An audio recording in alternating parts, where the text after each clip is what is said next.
अच्छा, दो घटनाओं को अगर हम देखें, झारखंड और दिल्ली।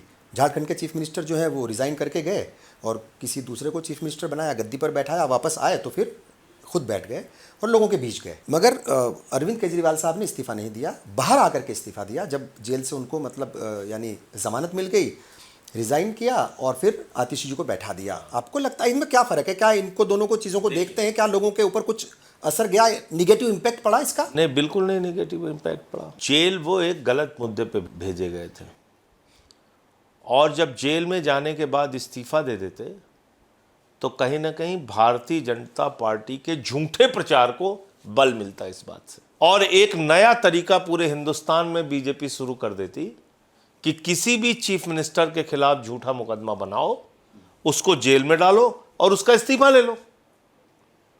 और लाइन में कौन कौन था? सिद्धारमैया जी, विजयन जी, ममता बनर्जी। तो जो भी अपोजिशन स्टेट के चीफ मिनिस्टर थे वो उनकी लाइन में थे। अगर केजरीवाल साहब इस्तीफा दे देते, ये प्रयोग यहां सफल हो जाता तो अगला नंबर ममता बनर्जी का आ जाता। 4 झूठे मुकदमे ही तो बनाने हैं, बनाया, जेल में डाला, इस्तीफा। लेकिन अगर कंटिन्यू करते केजरीवाल साहब, लगता है कुछ सूरत बदली हुई दिखती है आपको? अच्छा, बाहर निकल के उन्होंने क्या बताया कि भाई देखो, मैं सत्ता का लोभी आदमी नहीं हूं।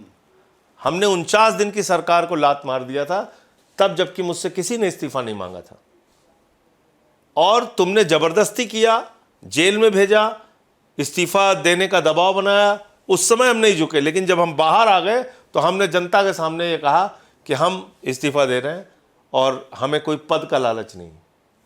ये दोनों चीजें साफ है।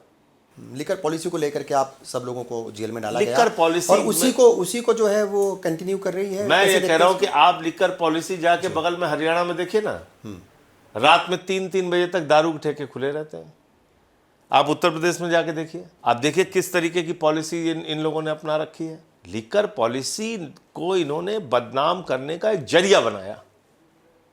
निकला कुछ नहीं, ना केजरीवाल के घर से 1 भी रुपये बरामद हुआ, ना मनीष सिसोदिया के घर से 1 भी रुपये बरामद हुआ, ना मेरे घर से कोई 1 रुपये बरामद हुआ, ना कोई प्रॉपर्टी, ना गहना, ना कुछ।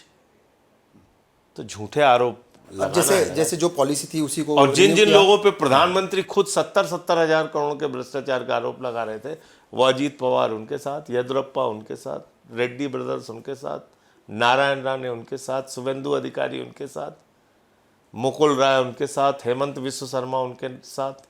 कितने नाम गिनाऊं आपको? नहीं, देखिए संजय सिंह जो हैं वो, हसन मुशर्रफ उनके साथ, छगन भुजबल उनके साथ। ठीक है, ये बताइए तो जो जितना बड़ा भ्रष्टाचारी वो उतना बड़ा पदाधिकारी, ये भारतीय जनता पार्टी की नीति है।